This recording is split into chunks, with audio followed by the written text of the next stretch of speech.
Welcome everyone to the first Montgomery County Monkeypox Town Hall. My name is Dr. Amina Johnson. I am the LGBTQ liaison in Montgomery County. And I would like to welcome you all tonight. Tonight's session will focus on the LGBTQ community. Currently, at this time, the LGBTQ community is disproportionately affected by monkeypox, but there will be more town halls about monkeypox and other communities to come. I want to recognize some guests that we have in the audience tonight. We have Gabe Albernaz, who is the Montgomery County Council President. We have Sarah Lev from Congressman Raskin's office. We have Karen Hendricks from Senator Van Hollen's office as well. Welcome and thank you all for joining us. I just also want to give you all a heads up that we conducted this summer the first Montgomery County LGBTQ community survey. A report about that survey will be coming in the fall of 2022. So please look out for that. And I'd like to introduce the Vice President of the County Council, Evan Glass, who will be giving his remarks. Well, thank you very much, Amina. You've introduced a number of us, a number of my colleagues and other notable folks who are with us today, but I also want to share with everybody that it is notable that you are with us because you are actually the first LGBTQ liaison that we've had here in Montgomery County. And this discussion is exactly why it is important having you in county government and having you here. So I thank you and appreciate you, Amina. And I also want to say good evening and express my appreciation to all of you who are joining us tonight, especially those within the HHS department and their officials and other leaders throughout county and state and federal government who are participating in tonight's conversation, recognizing this is an all hands on deck situation. And we are coordinating across all levels of government, which is why it's critically important for us to have this conversation, to have an open and honest conversation about the strategies to maintain the health and safety of all Montgomery County residents. And specifically, we're here to address the county's role in providing information, vaccinations, and treatment for monkeypox. I've been getting emails, texts, DMs from residents, especially members of the LGBTQ plus community, who are extremely concerned about the situation. And they're looking for answers to questions. Questions like, how do I protect myself? How is Montgomery County going to provide help? And as a gay man myself, I understand those concerns. In addition to preventing the spread of monkeypox, we are working to prevent the stigma that is also associated with it. We know that monkeypox can affect people of any age, any sexual orientation, and any gender identity. And while that is true, it is also true that as of this point in time, 99% of all reported cases of monkeypox are in men, and 94% of those infected have reported recent same-sex intimate contact. That is the reality that we're dealing with. But we also have to look upon lessons learned from other public health crises, most recently COVID. And during that pandemic, we understood the importance of providing information and resources to everyone. And similar to COVID and epidemics before it, people are nervous, they're anxious, and they're scared. And this disease is not a minor one. The lesions it causes are often excruciatingly painful. It might require lengthy hospitalizations and can take weeks to heal. Currently, the LGBTQ plus community is experiencing the brunt of this outbreak, but anyone can be at risk for monkeypox given how it's spread. And let me repeat that again. Anyone can get MPX. And as a member of the council, I sit on the Health and Human Services Committee. And from that position, I've worked to ensure that Montgomery County residents have the vaccinations and resources to stay healthy and safe during COVID. And part of the reason we were able to do that is because we pushed for the governor to open major vaccination sites in Montgomery County. And I share that because now with MPX, I'm going to continue pushing so that we get the vaccinations we need. And I know that so many of you are seeing what's happening in the District of Columbia, just across Western and Eastern avenues, and you are frustrated because we are not doing the same here. And there are a few reasons for that. But the main reason is that the district is treated like a state, and they get their own supply of doses to provide to a much smaller population. And here in Montgomery County, we are reliant on the governor and the State Department of Health to provide us with the vaccines that we need. And let me take this opportunity to say, Governor Hogan, we need more monkeypox vaccinations. Residents are anxious and frustrated, and we need you to do the right thing and provide us with more doses. As the first LGBTQ plus member of the council, this is not only about public health, but this is personal for me. It's one of the reasons why last year I passed the Montgomery County LGBTQ Bill of Rights, which explicitly bans LGBTQ plus discrimination in healthcare facilities, nursing homes, and personal care facilities, because we know that healthcare is a basic right and everyone deserves medical assistance free from discrimination. But ultimately, this is an evolving public health issue. And our goal tonight is so that you will come away from this discussion with a better understanding of how you can protect yourself, how you can protect your loved ones, how vaccine eligibility works, and what we all need to do moving forward as a community. You know, we live in a beautiful community, and it's discussions like this that make me honored to be your council member and honored to do this work for all of you. And now I would like to introduce Dr. Raymond Kroll, who is the director of the Department of Health and Human Services, who has been working overtime over the last 4 years to keep our community safe and healthy. And now Dr. Kroll will provide you with an update on what the Department of Health and Human Services is doing and will continue to do. Dr. Kroll. Thank you, Vice President Glass. And good evening and welcome to everyone. Thank you all for taking the time to come out and share your thoughts with us and to learn something about where we are in the county in addressing this issue of monkeypox and containing its spread and keeping us all safe in the county. I am the director of the Department of Health and Human Services, and on behalf of the county executive and the leadership of Montgomery County government, I want to welcome you to this town hall. I greatly appreciate the partnership that we have had with Council Vice President Glass in organizing this event. And I know that not only Councilmember Glass, but all of the members of the County Council, as well as our Maryland State representatives and our federal representatives, are fully engaged in doing all we can to protect our residents, and doing more than we have to this point in trying to get the resources in place to keep us safe and protected. We know there's a lot of concern in the community about this reemerging disease that was first identified in May of this year in the United States. And while there are a lot of questions, I want to assure you that the staff of Montgomery County Department of Health and Human Services is working in partnership with the LGBTQ plus organizations in the community, and we are together doing everything we can to respond to this. There clearly have been some hiccups along the way, especially with the speed at which this vaccine has been rolled out. And we are continuing to work with our healthcare partners at the state and federal and regional partners to respond to this and to continue speaking loud and clear about the resources we need. Council Vice President Glass has already put out a call to Governor Hogan to get us the vaccines that we need. The state and the federal government are working to try to change the way how the vaccines are distributed and how they can be administered to give us greater capacity to get vaccinations done in Montgomery County.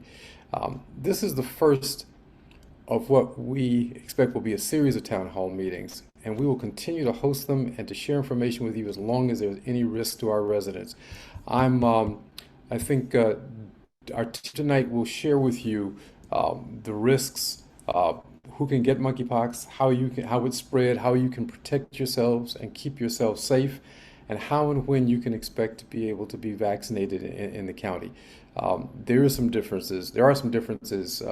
That Councilmember Glass alluded to between DC and the state of Maryland. That should not be a reason for us not to get the vaccines that we need. We will put them in place as quickly as we can.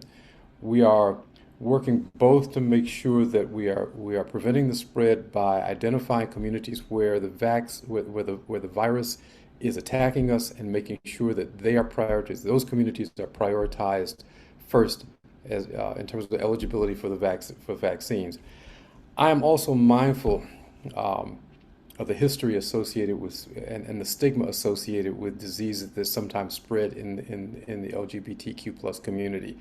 I lived through with family members and friends the HIV pandemic or epidemic and saw firsthand the ways in which the community was mistreated.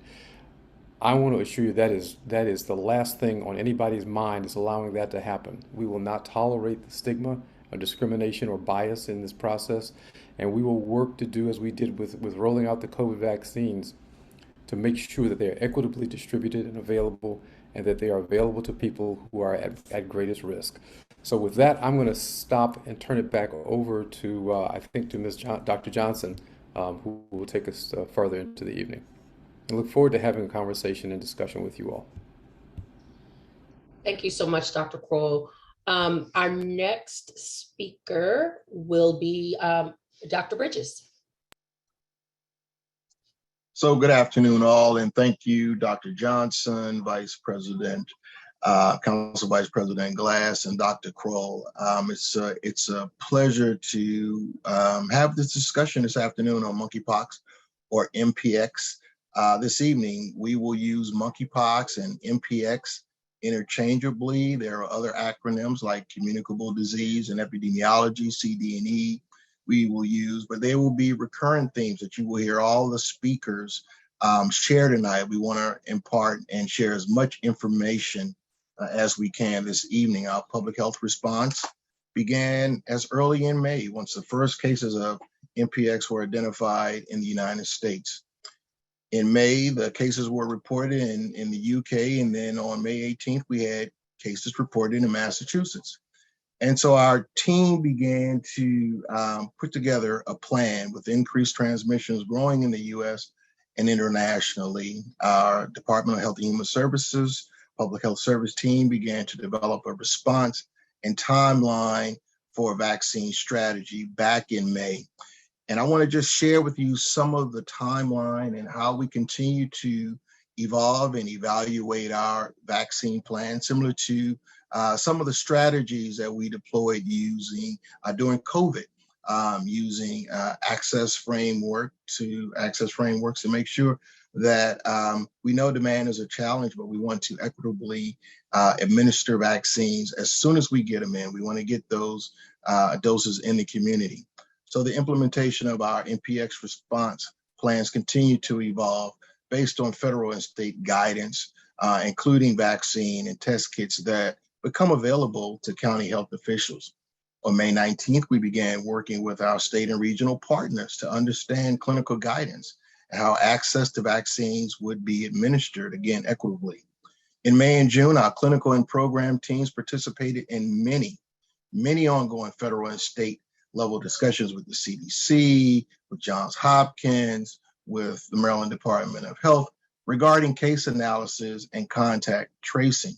In mid-July, we issued a public health advisory, and our communicable disease and epidemiology, CD&E team, and our sexual health team created an initial screening tool for at-risk communities defined by the Centers for Disease Control and Prevention, the Maryland Department of Health, and case investigations. Our clinical teams, Dr. Rosen and Ms. Townsend, will share some of those strategies that we either developed or those best practices that our research and evaluation team continues to explore. On July 20th, we issued a press release regarding challenges or the challenges associated with a limited number of MPX vaccine and doses. So let's think about those doses. And, Council Vice President Glass talked about the District of Columbia being a state entity. Well, our first allotment of MPX vaccine was 50 doses solely for post-exposure prophylaxis of close contacts or those known exposures in the county through our healthcare providers who didn't have vaccines available yet. Then we received another 200 doses specifically identified for larger counties, Baltimore City, Prince George's, and Montgomery County. And then we received another dose of another tranche of 600 doses almost a week thereafter. We continue to advocate for more doses because we know, based on our pre-selection, our pre-survey tool, we had over 2,000 respondents and we had about 850 doses to work with. Just last week, we recently asked for an additional 2,000 doses. Now, we haven't received confirmation on how many doses we will get, but we will continue to plan for our vaccine strategy so that we can get those doses in the community. Our teams have created an MPX helpline in CD&E where citizens can call our disease control team at 240-777-1555 for information on vaccine eligibility, transmission rates, and how to reduce risk for MPX exposure. And then we have another number, 240-777-2982 for assistance with completing our MPX vaccine pre-registration form. And thank you to all our residents who have completed the vaccine pre-registration form, and we have additional information regarding notification and a website that Ms. Townsend will talk about later during our town hall discussion. We continue to stay in touch with our federal delegation, as Council Vice President Glass indicated. We've even had a conversation with Congressman Raskin's office where we've explicitly asked for help and urged again for more vaccines. We need more vaccine. Demand is an issue and a challenge, and we want to be very frank and open about our request for demand and how we will use our vaccines in the community. We're also managing a surveillance and transmission and outbreaks. However, our public health team is developing a data dashboard. We've had a request for a data dashboard. The Maryland Department of Health is also crafting a data dashboard based on surveillance data, but we want to look at our county level data, similarly as we did with COVID, as data are available to identify case demographics, the number of vaccines administered, current risk profiles, and local positive case transmission data. So we hope to have that up and on our MPX website at the county's portal sometime next week. Now, we are trying to work on that, and we have to test it to make sure that we can launch the information, that we have all the data feeds. So we're working on it simultaneously along with the Maryland Department of Health. We also plan to follow federal guidelines and deploy a dose-sparing vaccine strategy. I'm sure Dr. Rosen is going to share some of that with you this evening within the next week to increase community access. We understand that there is a demand and we want to increase our community access. As Dr. Kroll and Council Vice President Glass indicated, anyone can get monkeypox. I'll just say that again. Anyone can get monkeypox, which makes it a health concern for all. And we know it's been frustrating for the public, and we want to recognize the need to have more community engagement, as Dr. Johnson indicated, in the form of a town hall or information sessions via other media platforms. But I also want to urge everyone to also practice harm reduction strategies to help us reduce the spread of MPX in the community. Now, how can you do that, you may ask? Well, avoid coming into contact with people recently diagnosed with MPX or those who may have been infected. Avoid sharing bedding, toys, and eating utensils, just to name a few. Wash your hands, which is a proven public health preventative measure. Wash your hands with soap and water or use hand sanitizers, especially after coming into contact with those who may have been infected or suspected infected. Limit close skin-to-skin contact for long periods as defined by the CDC. Now, what does that mean? According to the CDC, prolonged periods of close skin-to-skin contact includes 3+ consecutive hours of contact. Be mindful of festivals, events, concerts where attendants are fully clothed and are likely to share skin-to-skin contact. These are safer activities. However, again, folks should be mindful of activities that involve kissing that might spread MPX. Avoid parties, clubs, saunas, back rooms, and spaces where there's anonymous contact, where there's minimal clothing, and where there's direct, personal, and often skin-to-skin contact at higher risk. And Ms. Johnson and our team will continue to share these harm reduction strategies, but these are just a few.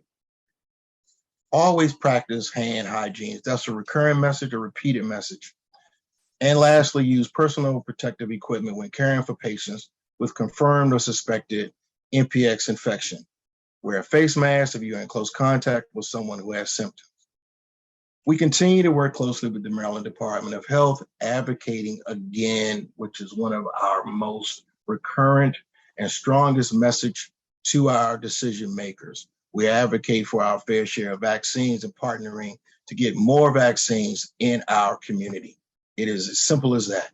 There's always a public health challenge with what we cannot and can do to vaccinate more residents and suppress the spread of the virus. So this is what we currently cannot do. We cannot get as many doses as the Washington, D.C. Department of Health, as Council Vice President Glass stated. D.C. receives their allotment based on state level consideration, and therefore they're able to get more vaccines. But we will continue to push for more vaccines in our community. We want nothing more than to vaccinate all who are at risk or who would like to get vaccinated for MPX, but currently cannot due to such a high demand. Our healthcare facilities or other healthcare facilities or federally qualified health centers may also have access to MPX, and we're working with them to make sure that they have the education, that they have the resources that we have access to, and that we continue to partner with information sharing and dissemination. But again, we cannot access federal pipelines to get more vaccines. Now, I talked about what we cannot do, but this is what we can do and what we have been doing.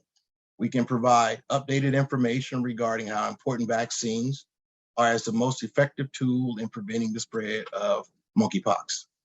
We can make it a habit of exchanging MPX vaccination and testing best practices with community partners, healthcare providers, affected individuals, and county officials to ensure people who need care can access it and know how to protect their loved ones.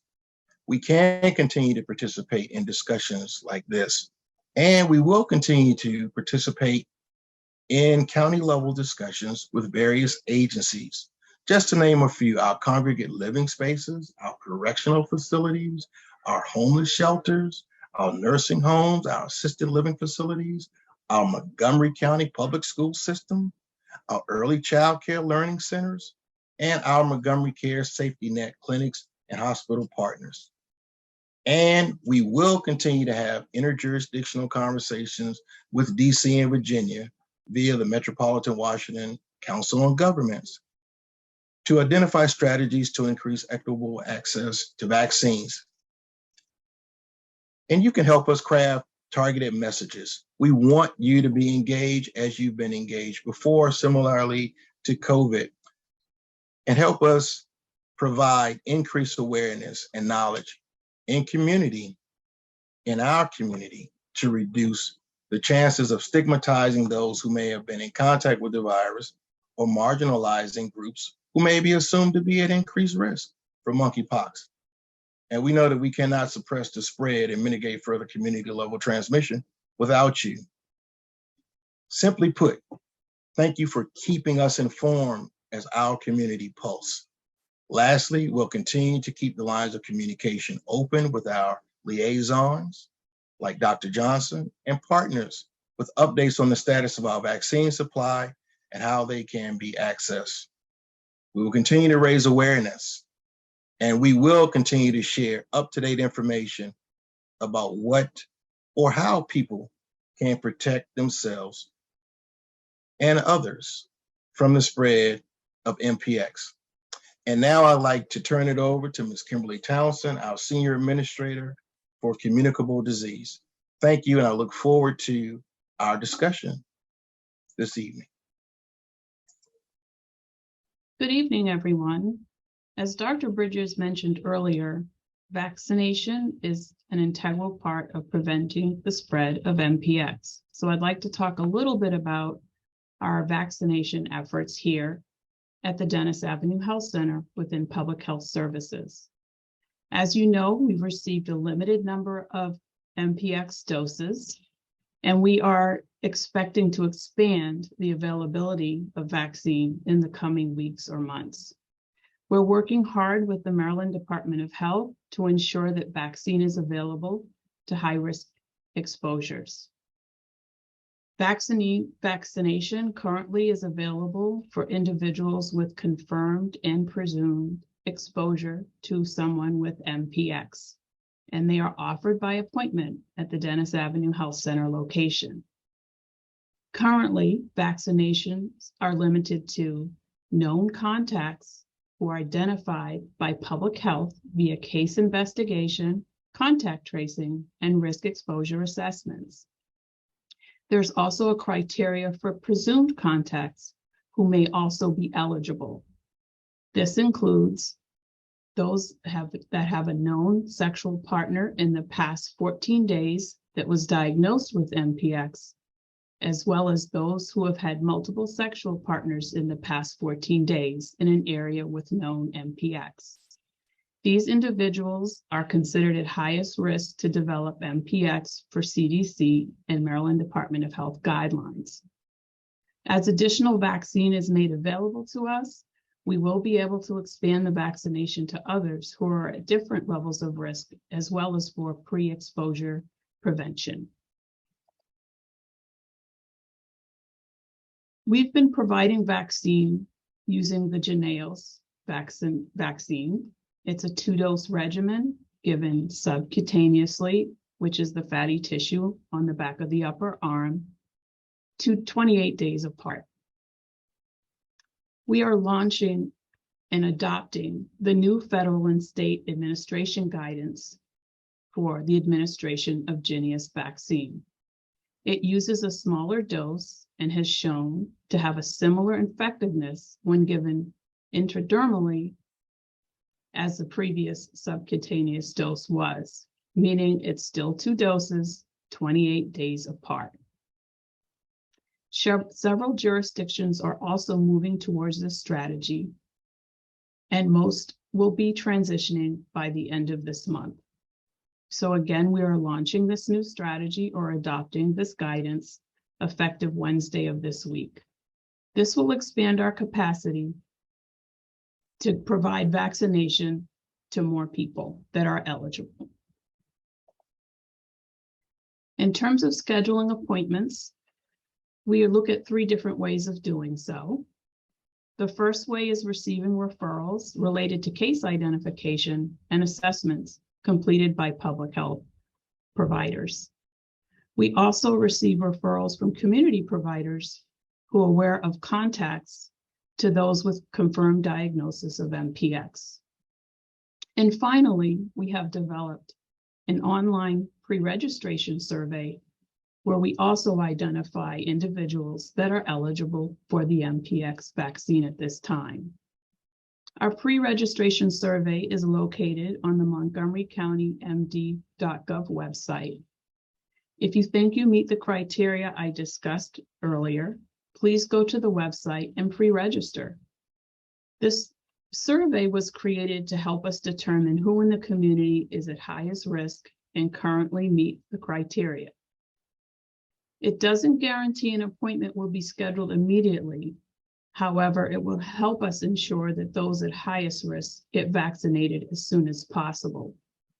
It will also help us know who else is interested in being protected against MPX with vaccination, so that we can plan for how many vaccines we would like to request in the future when they are available.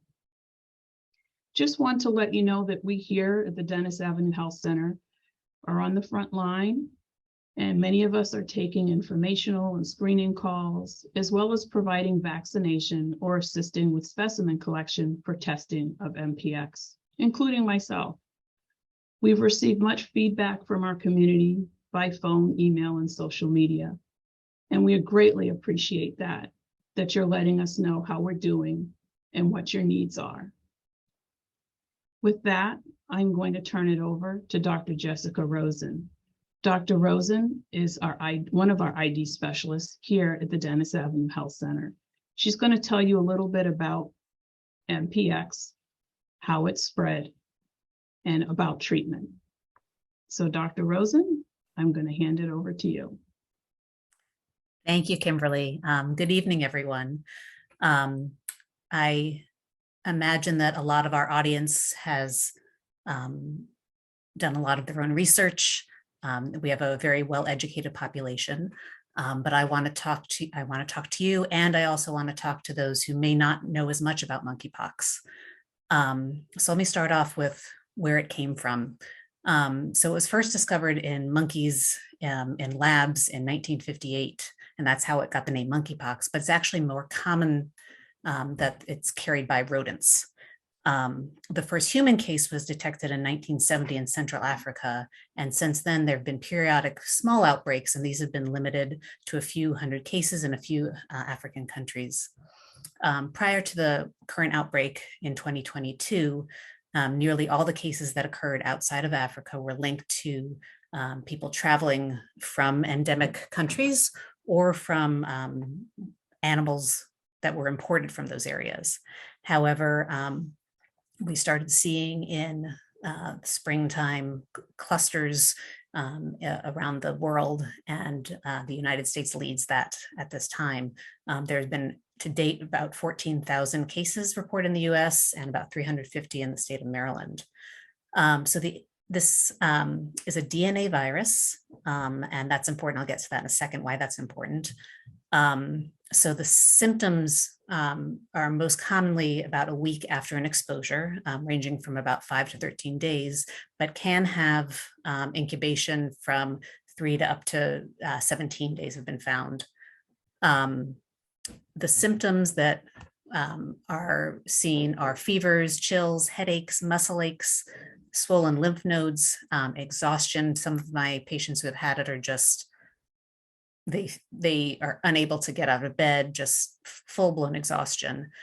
And then the characteristic skin rash that you've probably seen in the media. Some folks can have one lesion, some can have many lesions. These can be on the face, trunk, extremities, genitals, around the anus. They can often start off flat and then they turn into blisters and then more pimple looking. And they progress over time. Then what we're seeing most recently in the current situation is a lot of proctitis, which is swelling and inflammation around the anus. So there's significant anal pain, often requiring narcotics, and there can be bloody discharge. Then we've also seen oral lesions that can again be incredibly painful, limiting people's ability to eat and swallow, etc. So sometimes people get some of these symptoms depending on where their site of inoculation was. Sometimes they get the rash first and then they get prodromal symptoms first in other instances. So that's the fevers and the malaise, exhaustion, etc. The illness typically lasts about 2 to 4 weeks. So how is it transmitted?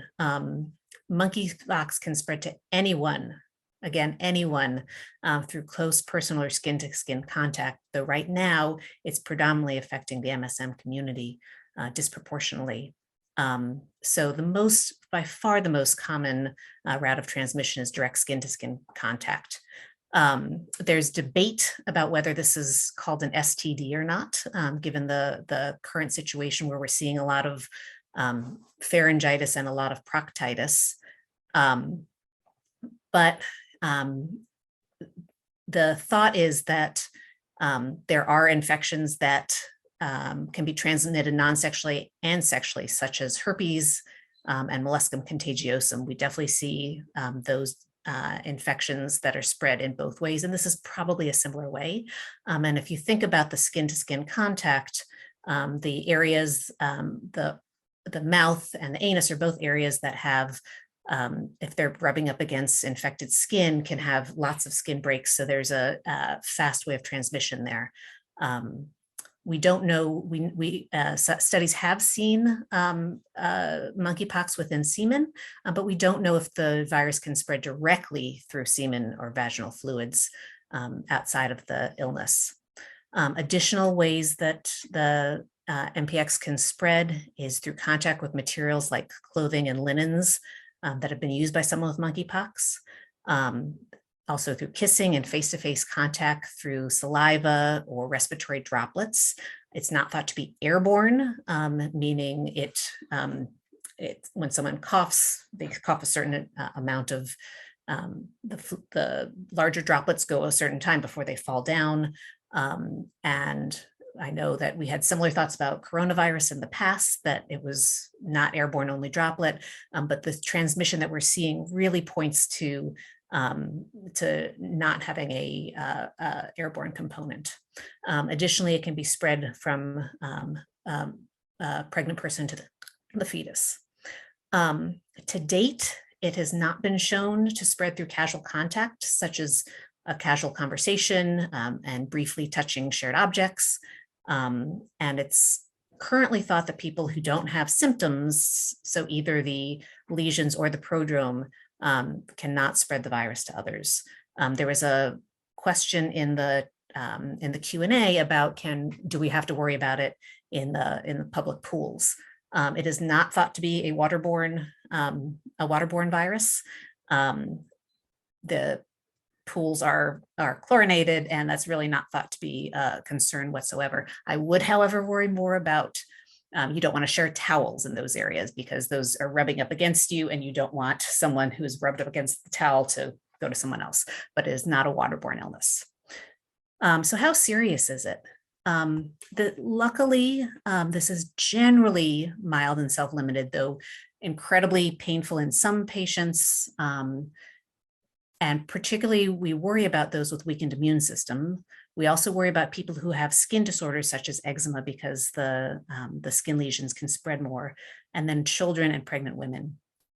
Luckily, there have been 0 US deaths reported, and very, very few deaths outside in the current outbreak outside of Africa.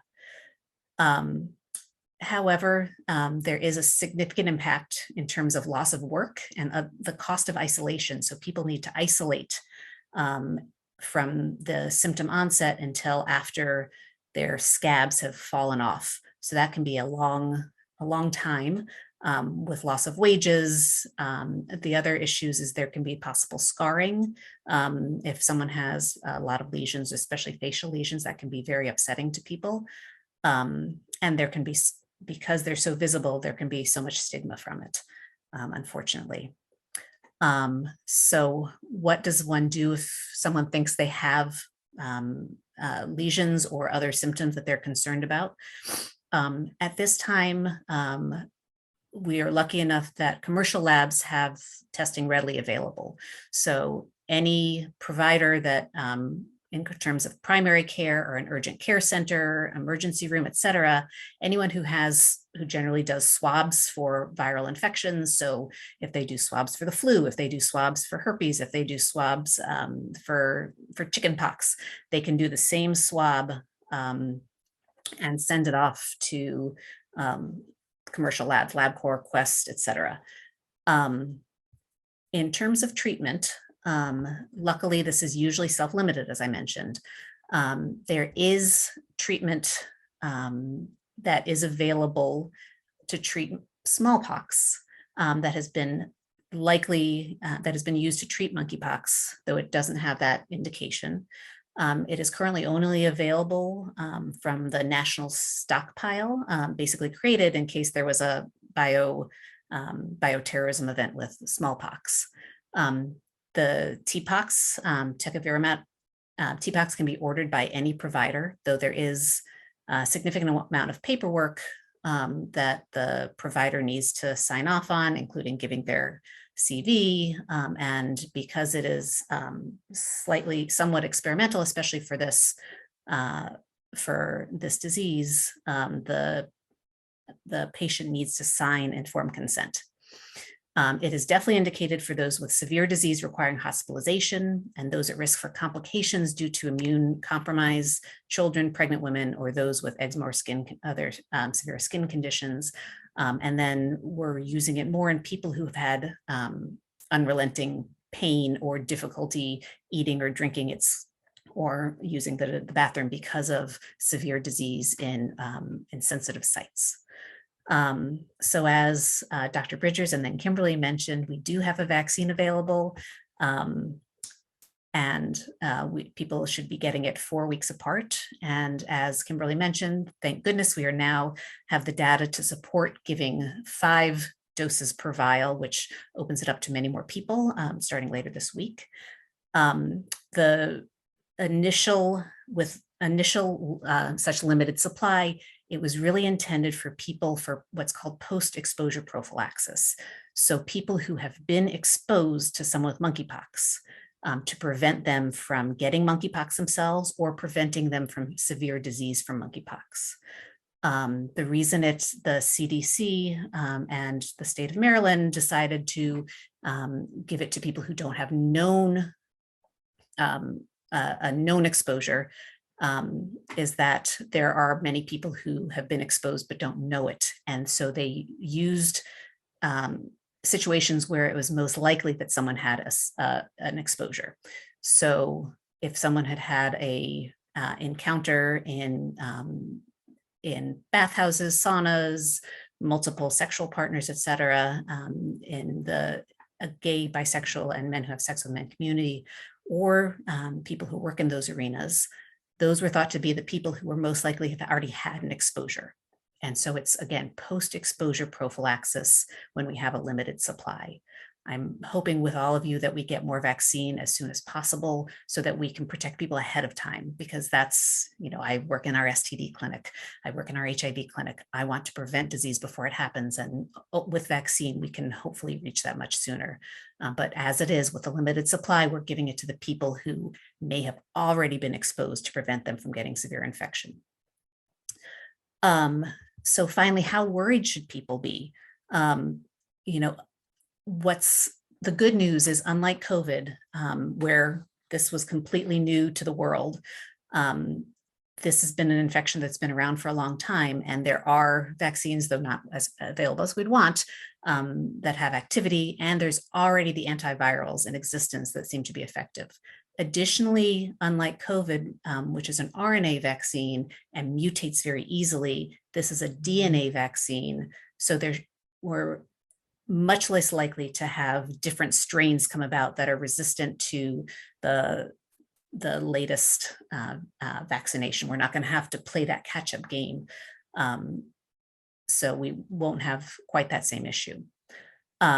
There's tons of very good information on the CDC webpage and also the Maryland Department of Health webpage for your most up-to-date information, and we'll include that in the chat.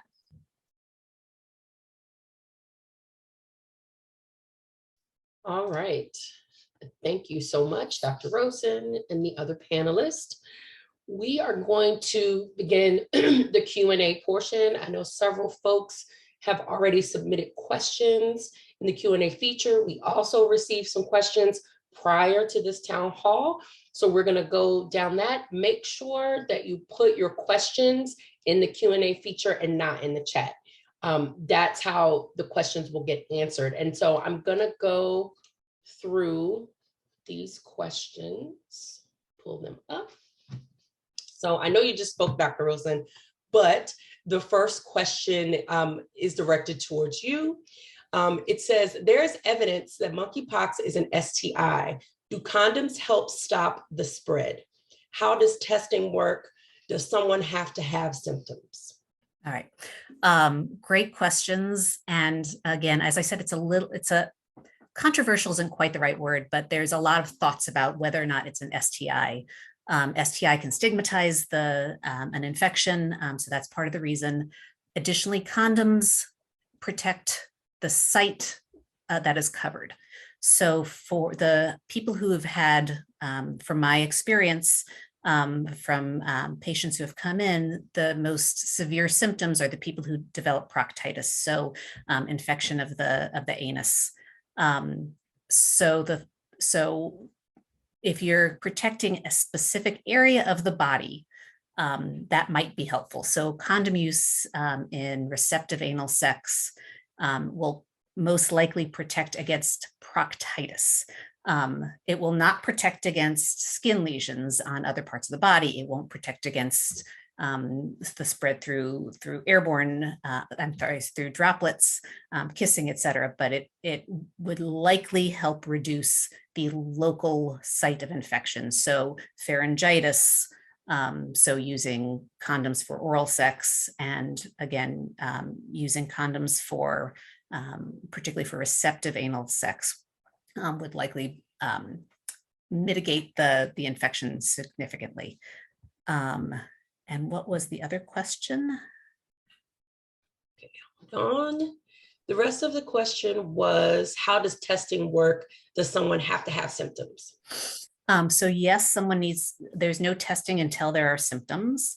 And the testing basically involves what looks like a couple of Q-tips.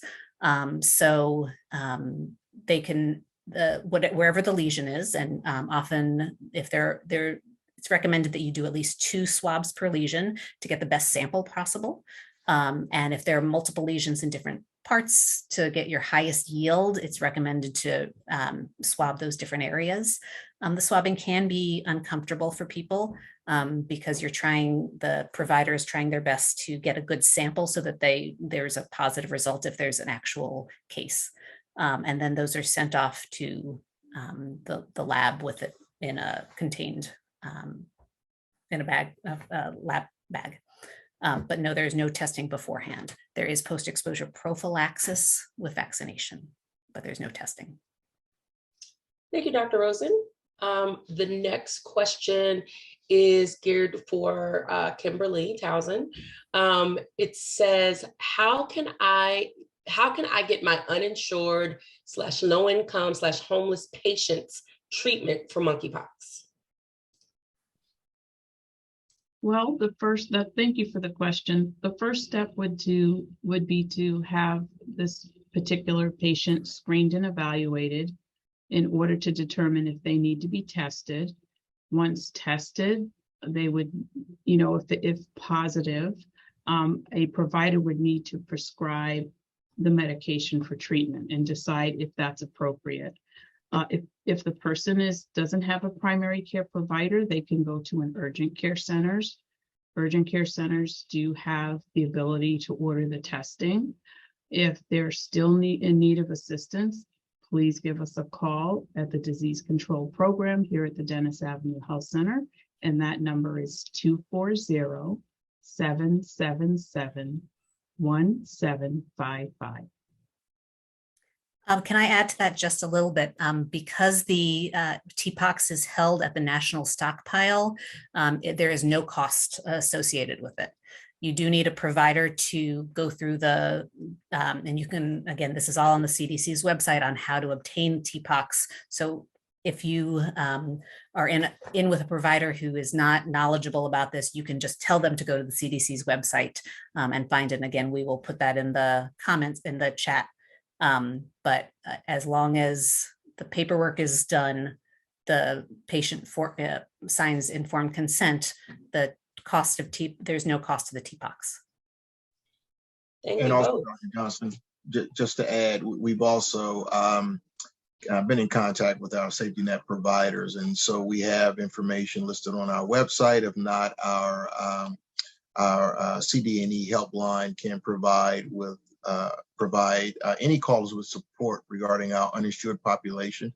We did poll our Montgomery Cares clinic, our safety net clinics, to see who was actually testing, who had access, if there were such as a Mary Center, who was a federally qualified health center, if there are other spaces where the Genuous vaccine is available. And so we have information about support for those individuals who may be eligible for vaccine and who are uninsured. So we have that information, and I encourage y'all to reach out to our information line for additional referral. Thank you, Dr. Bridgers. The next two questions are for Dr. Rosen. The first one is, how do I isolate with monkeypox? Hopefully, if someone lives alone, it makes it a lot easier. If someone shares a bathroom or kitchen, then it has to be worked on a little bit more carefully to try to isolate, and trying to go in and to use those facilities while you don't have, while you're by yourself. It's best to try to cover body parts that have lesions and wear a well-fitting mask. Luckily, common disinfectants can be used to kill the virus in the environment. But the thought is to isolate in your own home and only leave if needed for medical necessity. And isolation is supposed to continue until all lesions have crested over and the scab has fallen off. Thank you. The next question is, if I get monkeypox between my first dose of the vaccine and second, should I still get the second dose? Great question. The thought at this time is that having that first dose of vaccine hopefully mitigates the extent of the infection and how bad symptoms are.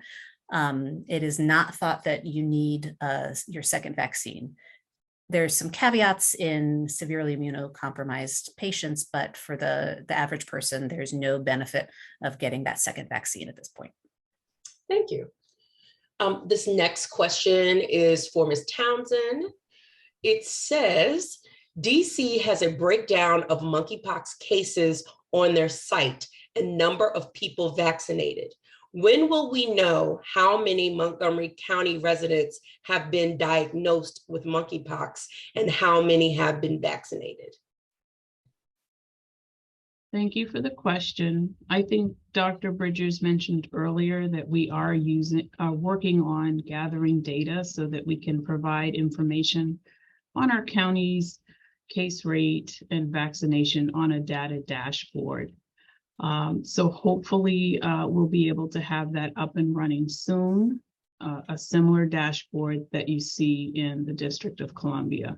I can tell you that most of the vaccine that we have received thus far has been allocated for either first or second doses. We do plan to move forward with giving additional first doses as early as this week. And this is because we will have more vaccine available for doses because we are adopting the new federal guideline for the 1/5 dose. Thank you so much. And Dr. Bridges, this next question is for you. There have been several questions similar to this one. It says, what can be done to increase vaccine equity in Montgomery County, and how can we increase our supply? So great question, Dr. Johnson, and to the resident who provided that question. So we've learned a lot of lessons over the past 2.5 years from COVID. And so we've used multiple strategies looking at zip code analysis, geo-mapping, access to data points, making the vaccine equitable to all. And so we've used some of those lessons learned, but we also looked and evaluated the challenges that we experienced early on in our response to COVID, where we didn't have as many vaccines as we needed in the community. And so we wanted to use a ring theory, if you will, public health theory, where we looked at those who are at risk and we began to identify those folks who were at the greatest risk. And as vaccines became available, we vaccinated that at-risk group, and then we expanded it as we got more information, as we identified gaps to access, and we use that strategy, and we continue to use that strategy to look at those individuals who are at risk. And so we continue to advocate with the Maryland Department of Health, with the state legislature, as Council Vice President Glass indicated in his opening remarks, clearly stating that we have a demand and we don't have as many vaccines to handle that demand. And so we internally assess those individuals through our sexual health team and working with Dr. Rosen and Ms. Townsend to look at where those vaccines are needed. We continue to share the data that we have available. Now, keep in mind, the Maryland Department of Health is still managing the data because it's such a smaller set that we want to protect patients' health information. And so as we continue to build out a data dashboard, you will see aggregate data being reported, which allows us to not only get a sense of where those at-risk groups may be in the county, but those spaces where we need to increase not only information, education, and awareness, and to have targeted discussions and town halls like we're doing this evening.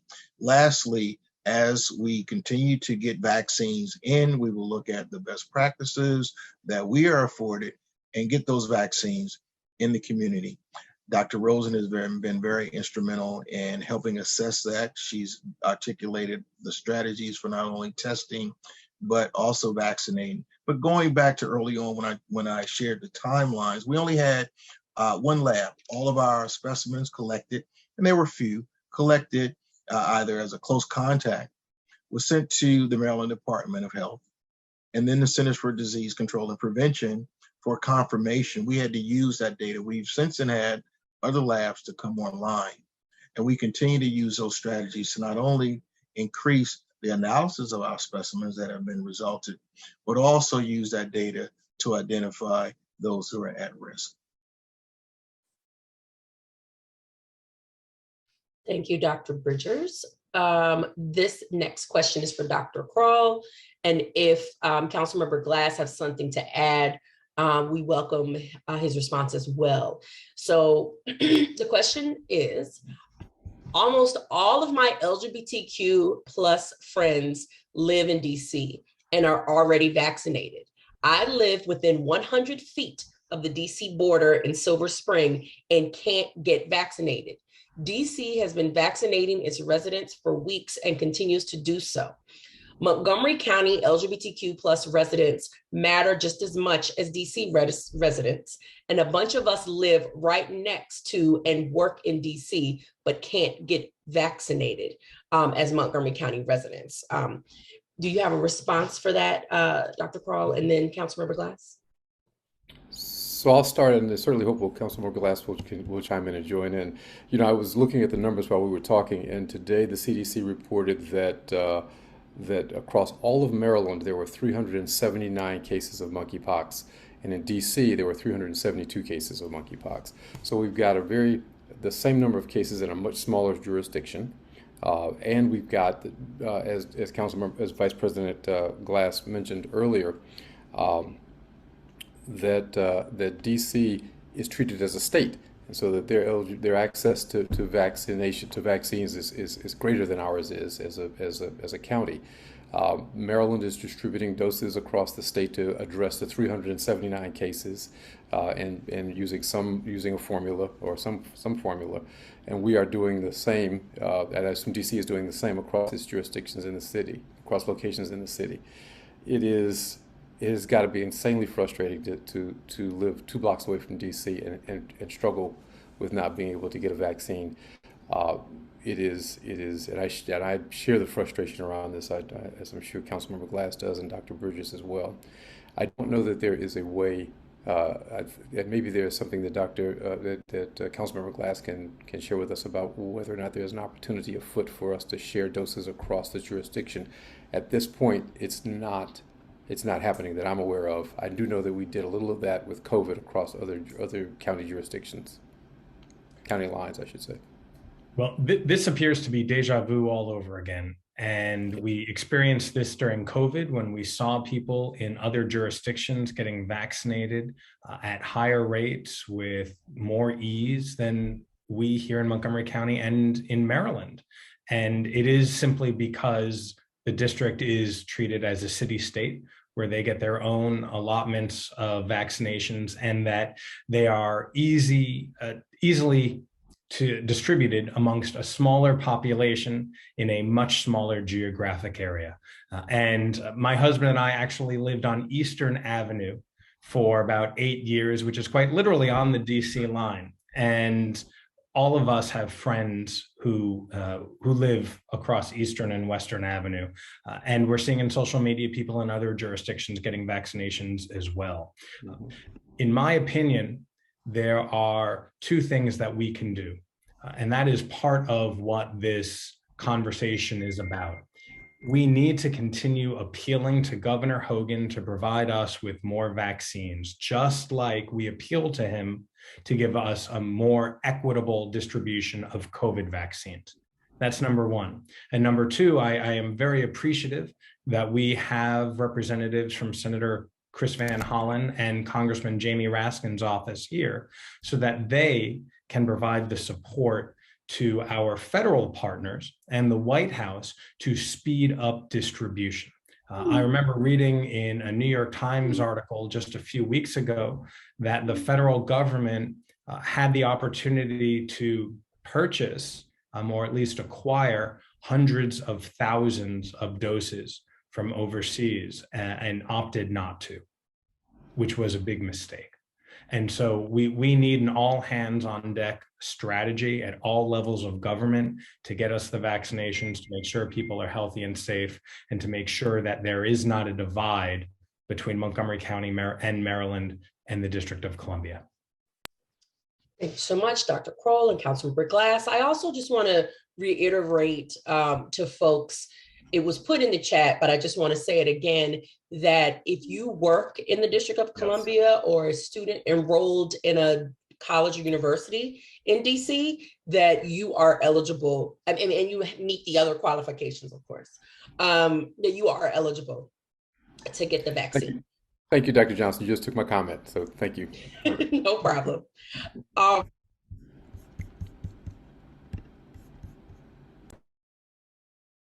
Dr. Johnson, you're on mute. Sorry. I just want to say before we get to the next question that we have about 15 more minutes before we wrap up, and we will not get to all of these questions. I'll give you information about how you can get any other questions that didn't get answered at the end. But the next two questions are actually for me and remarks that I will make. I'll read the first one. It says, in case I were to be sick, where can I go to an LGBT care provider that can help? My doctor is not LGBTQ specialized, and I would not want to experience indifference. So the question asked about LGBTQ providers. I cannot give you any providers who I know definitely are LGBTQ, but I can give you two places where you can find providers that are LGBTQ affirming. The first would be Dennis Avenue. We have a wonderful representative from Dennis Avenue on with us, representatives. And then the next one would actually be CCI Health Services. Someone who works at CCI is on the LGBTQ advisory group that I oversee, and they are definitely open and affirming to LGBTQ folks. CCI Health Services website is cciweb.org. And then you can also visit Dennis Avenue. So those are two places that you can get information.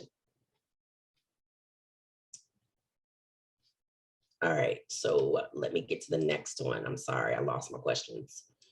Okay. Are trans gay men eligible to receive the monkeypox vaccine? The answer is yes, of course, as long, they're eligible. I don't know if Ms. Townsend, if Kimberly, if you want to say anything else about this before we move on. Oh, thank you. Only that, of course, yes, the answer is yes, as long as you meet the eligibility criteria, anyone is able to receive the vaccine at this time. Awesome. And stay right there, Kimberly, because the next question is directed towards you. And I just want to say that it's really important that we remember our trans folks in this conversation. It says, of the doses that the county has received, how many have been administered? So we have administered, I don't have the exact number. As mentioned earlier, we have administered or have scheduled a second dose for about 3/4 of the vaccine we have on hand or we have received so far. Luckily, because we are adopting the federal guidelines for the 1/5 dose, this will expand the amount of vaccine that we have. Therefore, we'll be able to give more first doses starting this week on Wednesday. So we are increasing the number of vaccine clinics that we have over the next few weeks so that some of those people that are eligible can get the vaccine. Thank you. And there's another question for you. It says, how will the personal information from the pre-registration form that contains very personal sexual health and behavioral information be used in the future? I'm sorry, could you repeat the question? Sure. They're asking, how will the personal information from the pre-registration form be used in the future because it contains personal sexual health and behavior information? The information that's collected in the pre-registration form is used for us internally so that we can determine who's at highest risk and who we can get the vaccine to immediately. And it also is used to help us identify where the need is and how much vaccine we may need to secure in the future. Thank you so much. This next question is for Dr. Bridgers. It's a long question, so bear with me, Dr. Bridgers, while I read through this question. It says, according to JYNNEOS, the website, Maryland was shipped 21,979 doses. However, several cities have been allotted large amounts of doses. New York City, 125, 904,000, LA, over 72,000, Chicago, over 54,000, Houston, over 22,000. Each of those states also were given additional doses. How can we influence our area to get more doses since this DMV as a collective have several cases? So I think mainly what they're asking is, can we get more doses as a collective in DC, Maryland, and Virginia? Sure. Thank you, Dr. Johnson, for that question. And thank you to our resident who submitted that question. Let me just back up and just reiterate something. Based on the District of Columbia, and thank you, DC, for vaccinating those residents who don't live in DC but work and have health care and who are attached to DC in some other manner, who live outside of DC, but you are allowing them to get vaccinated. And we know that when something happens in one neighborhood, it definitely carries over into another neighborhood. And we truly appreciate extending that access and making it as equitable as you can. So going back to the 21,000 doses, if I understood correctly, based on what the Maryland Department of Health has said, our first 3 tranches of doses equal about 850 doses. With a 2-dose regimen, that's about 425 doses that we have to administer to over 2,000 folks who responded to our pre-survey tool. 850 doses to respond to over 2,000 respondents. Unlike the District of Columbia, who's administered 16,000 doses and who has direct access to a Federal Reserve. And so we continue to demonstrate and request that we can get those doses in the community. Our recent request was 2,000 doses. We aren't going to hold those doses. We're going to get as many of those doses out, 2,000 plus. We've worked with our team and we've used a similar strategy during our COVID vaccination strategy. We want to get those doses out so that we can demonstrate that we can administer those doses and then receive additional doses. So please continue to register. If you have questions, it's in the chat box concerning the pre-registration tool, not being able to get a response. We are responding to not only the email, but also calls.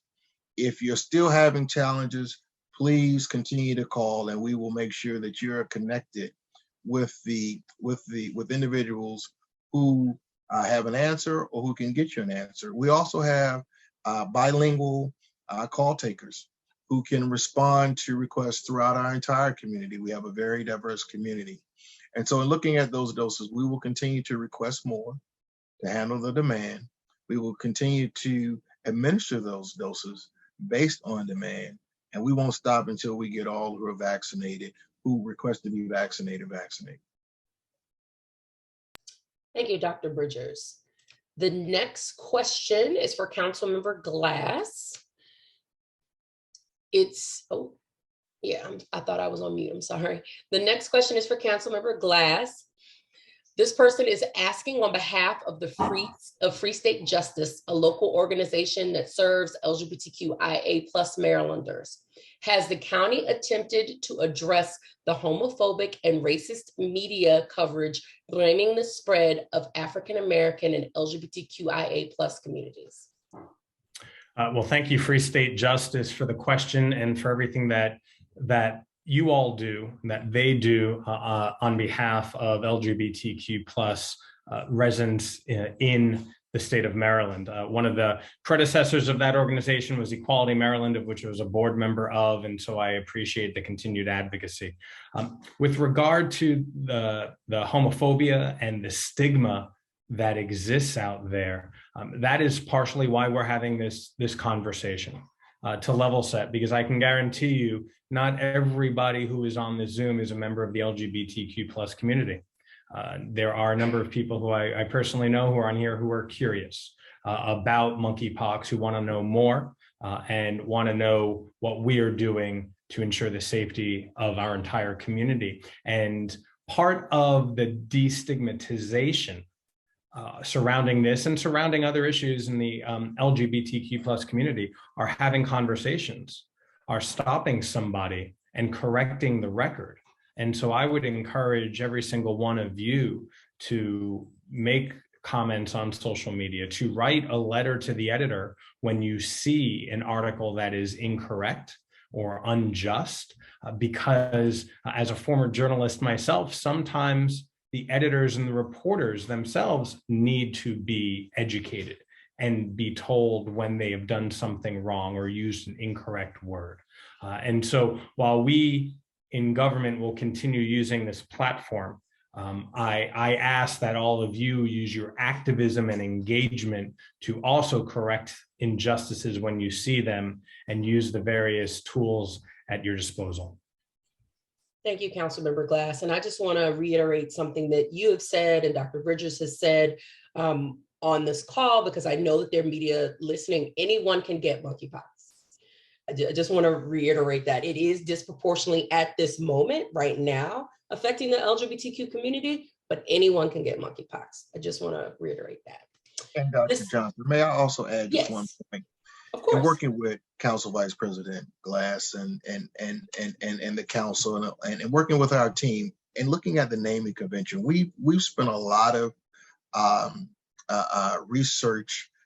researching monkeypox and its origin, and we know that it's an endemic state in West Africa and the naming convention. But we've also looked at the diversity of MPX. We started using uppercase M, uppercase P, and uppercase X, and we know that when we did some cross analysis, we saw that it was associated with an assault rifle. And so we looked at literature in the Lancet and other peer-reviewed journals where we see MPX now used as uppercase M, uppercase P, and lowercase x. We will continue to look at naming conventions that destigmatize the virus, its nomenclature, and how it's communicated in the community. So you may see different naming conventions in some of our work and some of our documents. But a recent article, again, also referenced that until the World Health Organization changes the name of monkeypox,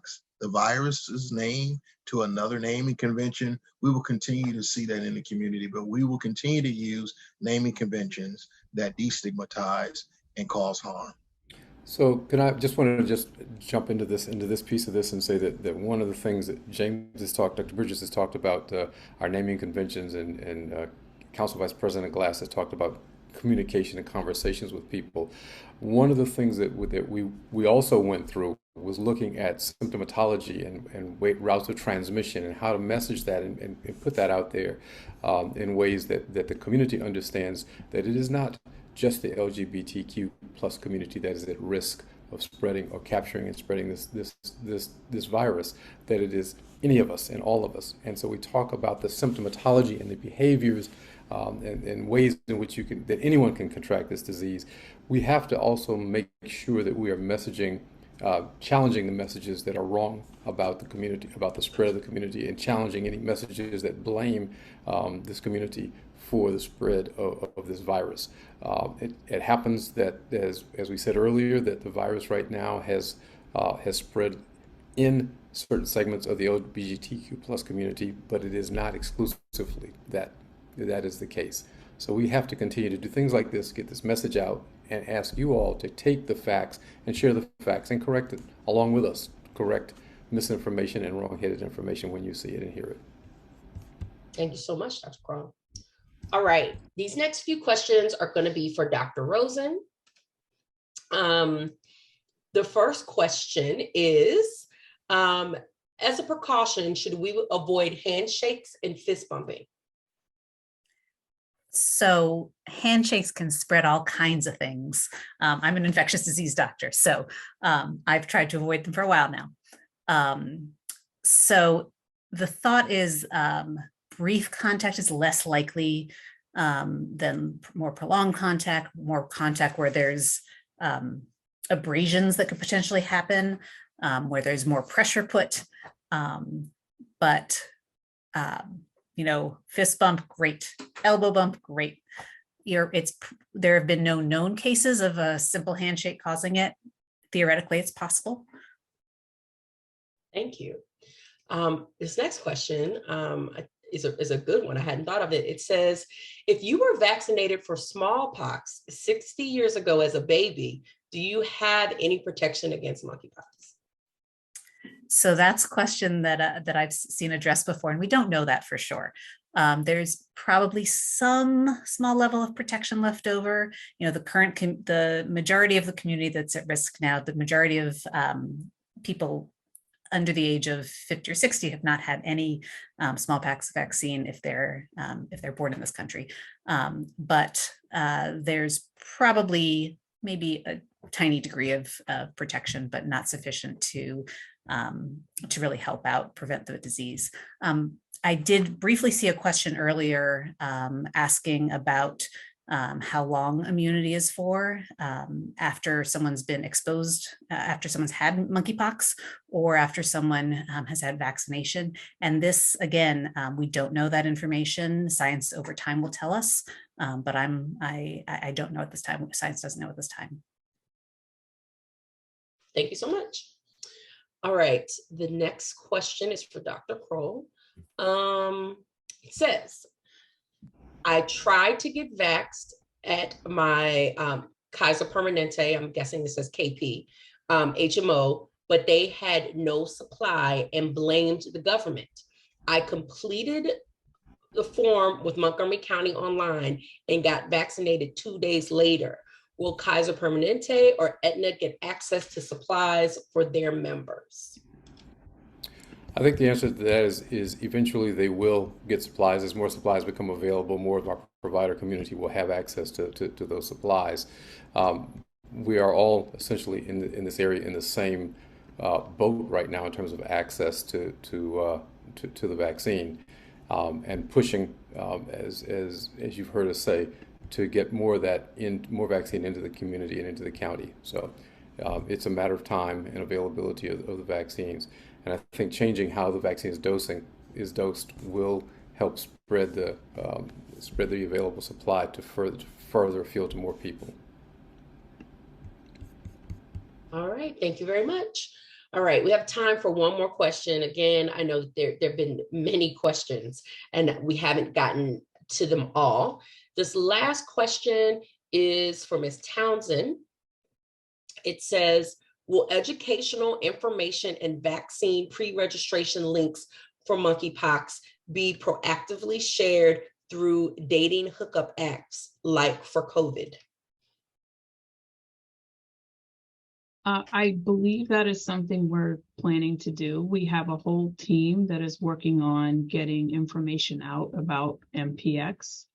And I know that they're really active with social media, so I would say that's a definite yes. Thank you. All right. So everyone, that brings us to the end. And I just want to say, thank you all for attending today's session. As I said before, this will not be the last session. There will be more sessions about this. We will have information and updates to you all. You all will be able to view this session. It will be on the county's Facebook page. Please continue to visit the website for updates. And thank you all very much.